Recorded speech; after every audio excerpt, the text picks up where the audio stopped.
Doctor Bhimanna Khandre ಅವರು ಲೋಕನಾಯಕ ಹಾಗೂ ಗಡಿನಾಡಿನ ಸಿಂಹ ಅಂತ ಪ್ರಖ್ಯಾತರಾಗಿದ್ದರು.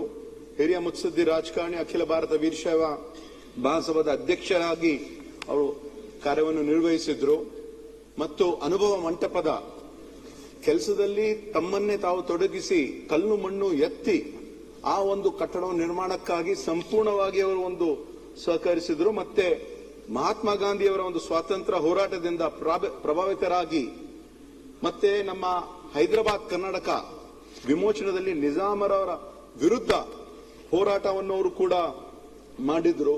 ಸುಮಾರು 4 ಬಾರಿ 1962, 67 ಶಾಸಕರಾಗಿ, 78, 83 ಶಾಸಕರಾಗಿ, ಮತ್ತೆ 2 ಬಾರಿ ಮೇಲ್ಮನೆಯ ಸದಸ್ಯರಾಗಿ ನಮ್ಮ ತಂದೆಯವರು ಕೂಡ ಅವಾಗ ಮಂತ್ರಿ ಆಗಿದ್ರು. 1992ರಲ್ಲಿ ಮಲ್ಲಿಕಾರ್ಜುನ್ ಖರ್ಗೆ ಸಾಹೇಬ್ರು, ಧರಮ್ ಸಿಂಗ್ ಸಾಹೇಬ್ರು ಹಾಗೂ ಭೀಮಣ್ಣ ಖಂಡ್ರೆ.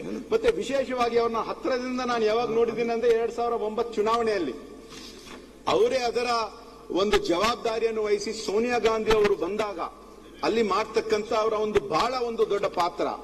ಮತ್ತೆ ಅವರು ನಮ್ಮ ತಂದೆಯವರಾಗಿನ ದಿವಂಗತ ಧರಮ್ ಸಿಂಗ್ ಸಾಹೇಬ್ರಕ್ಕಿಂತ ಸುಮಾರು 12 ವರ್ಷ ಹಿರಿಯರಾಗಿದ್ರು. ಅವರು ಉಸ್ಮಾನಿಯಾ ಯೂನಿವರ್ಸಿಟಿಯಲ್ಲಿ ಅವರು ಕೂಡ ಓದಿದ್ರು.